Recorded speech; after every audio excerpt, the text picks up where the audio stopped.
This story took place many seasons ago, at the foot of Mount Kenya, long before electricity, before radios, before roads reached our village.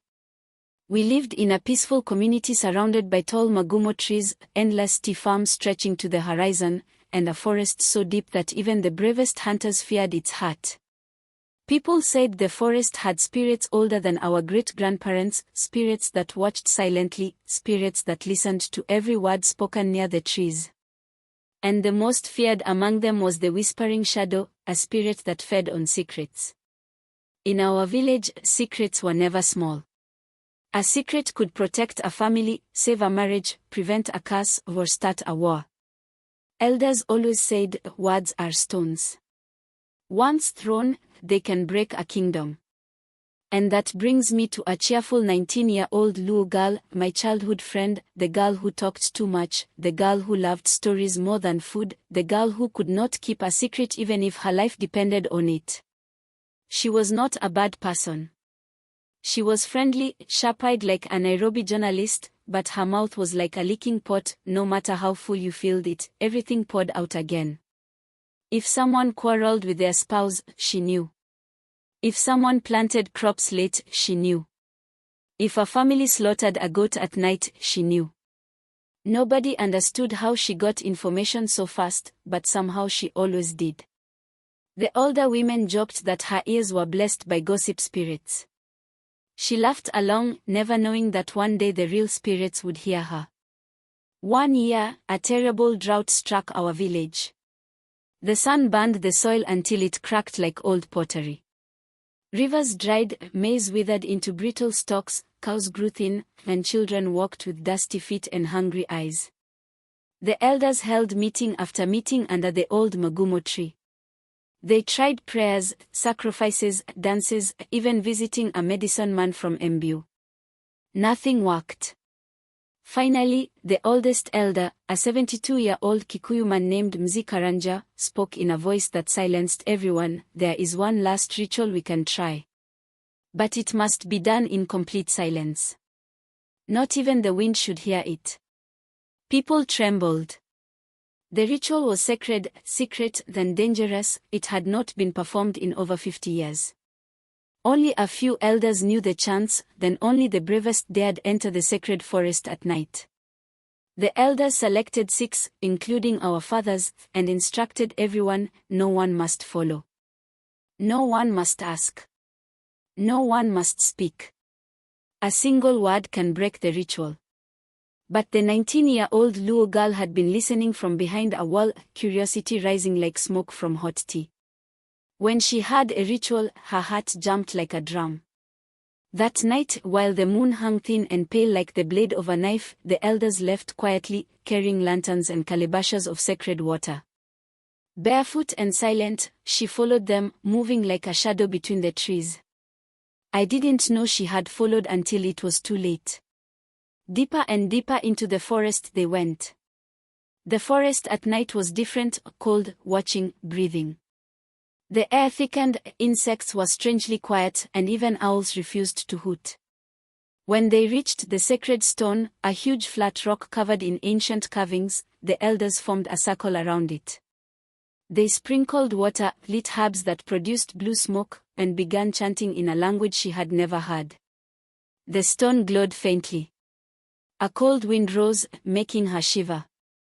The ground trembled. And then a voice came, not from a person, not from the trees, not from the wind. It came from everywhere at once. A secret must be kept.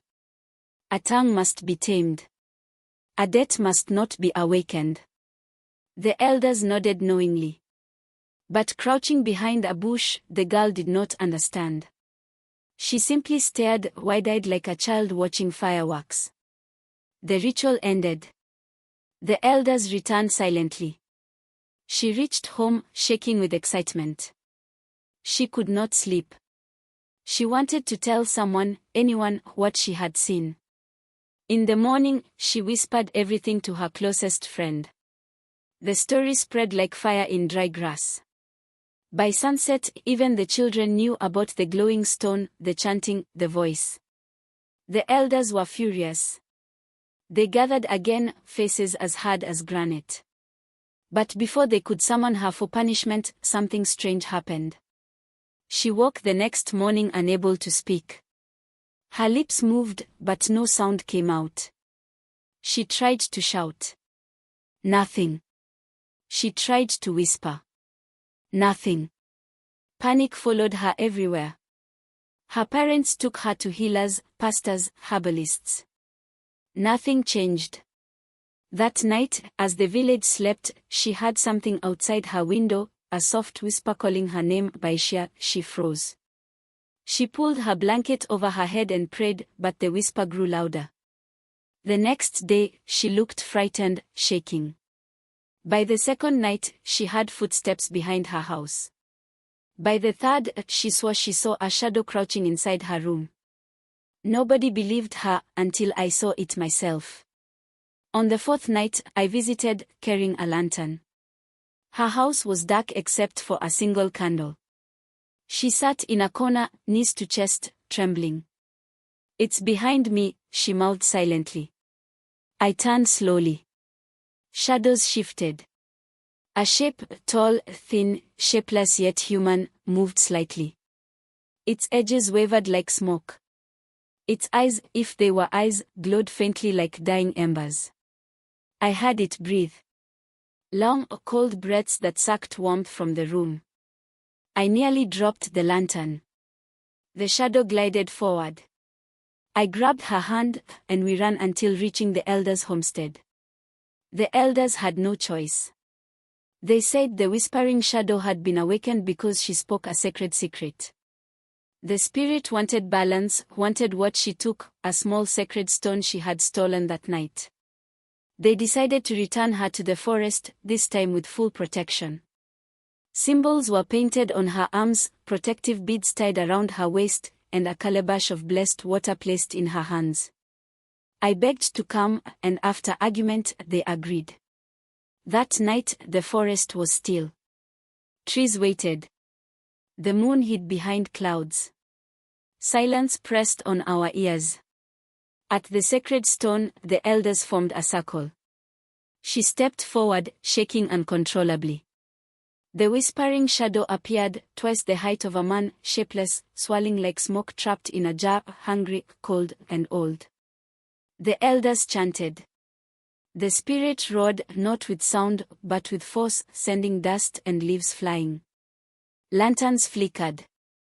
The earth trembled. She fell to her knees, placing the stolen stone back on the sacred stone. Tears rolled down her cheeks. Her lips moved silently, "I'm sorry." The whispering shadow paused. Its shape softened. The wind calmed. The stone glowed brighter and warmer. The spirit moved closer, face inches from hers. Then, in 1,000 whispered voices, a secret returned, is a life returned. She gasped, her voice returned instantly. The shadow dissolved into smoke, leaving blessed silence. She collapsed into her father's arms, crying and laughing. The forest felt lighter. Air warmed. The ritual had worked. Soon after, rains returned, rivers filled, cows grew fat, maize grew tall. She became the quietest person in the village, speaking only when necessary, choosing words carefully. Under the great magumo tree, she often sat, watching the forest with calm eyes. When children asked why she spoke so little, she smiled. Silence is also a story. The elders reminded us, not every secret belongs to human ears. Speak wisely, or the shadows will come for what you owe. And that, my friend, is the true story of the girl who ate secrets.